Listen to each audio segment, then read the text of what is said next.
Welcome back. This one's going to be a little bit different. Well,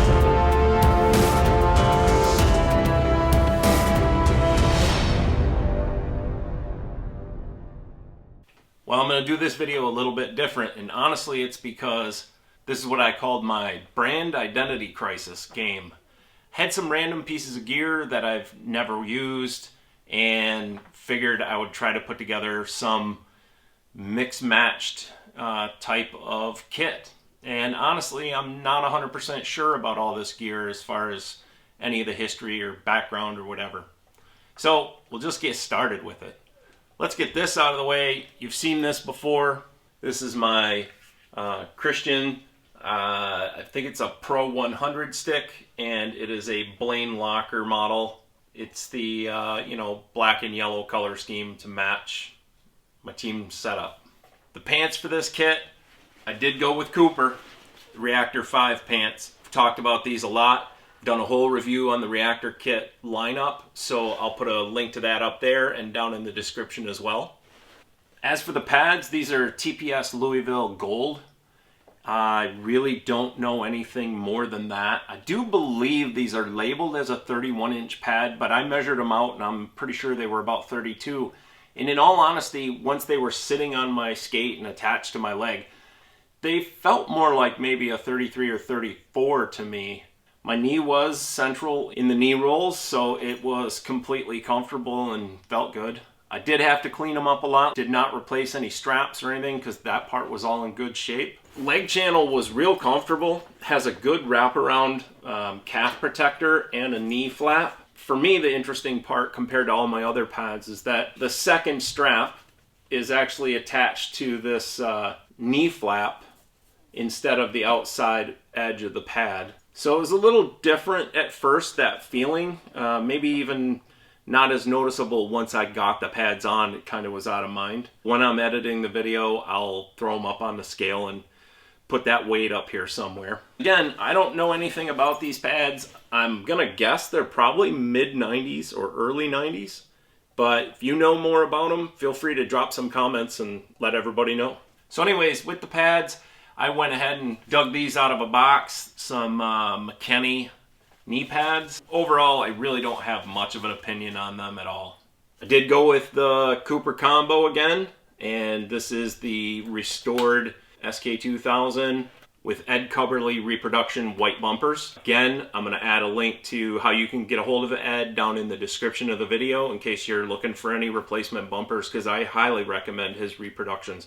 They're extremely durable compared to the originals, and even more durable compared to if you can even find new old stock originals, because those seem to be dry and brittle nowadays after sitting in plastic packages for 30 years or whatever it is.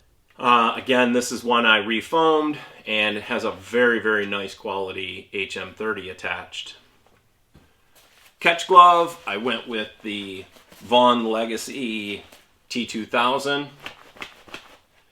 This is the glove I used in the Ray LeBlanc tribute kit. I still love this glove. I really like how it's broken in, and like I said in my last video where I wore a Vaughn glove, these are kind of growing on me. I'm kind of really liking the design of these late 80s and into the early 90s Vaughn catch gloves. Okay, the blocker. Ferland GB 1000 Pro, which I don't know if there was a non-pro version. This has been sitting on my shelf. I got this in a variety purchase, and it came with an old Brian's mitt that has like a ton of hot glue all over it. It's pretty much toast, but the blocker itself was in pretty good condition.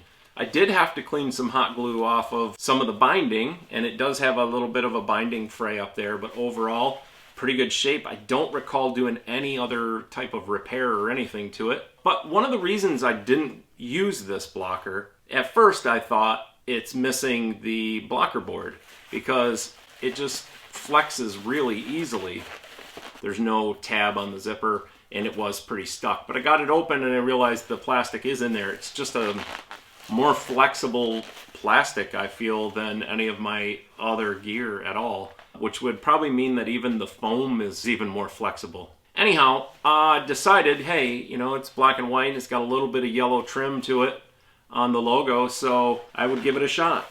The palm's in great shape, has some finger protection. Other than that, I don't really know anything about Ferland blockers. If you've got any info, please feel free to drop it down there in the comments and share it with me. Help me out a little bit if you wouldn't mind. If there's any info you want to share about this gear, please let's talk about it down in the comments, because I really didn't do a whole lot of research for this stuff. It's outside of my wheelhouse and not sure if it'll all stay in the collection or not. But anyway, if you liked the video, please feel free to give it a thumbs up. Leave those comments, share it with anybody you think might enjoy it. And as always, hit the subscribe button and the bell notification icon. And that would mean a lot to me. And for you, you'd get a notice every time I upload a video. Coming up, here's the game footage. Wasn't exactly the game I hoped it would be. I do believe this was the last regular season game, and then we move into the playoffs. So, till the next video, thanks again. Fellow combo wearer on the other end of the ice there.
After 1. Great period, great period. Great lid, dude. Oh, you too, buddy. I love the freaking gold, man. That's beautiful. All right, man. Good luck.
Losing 2-0 after 2. And you're killing it. Keep it up.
3-0 loss.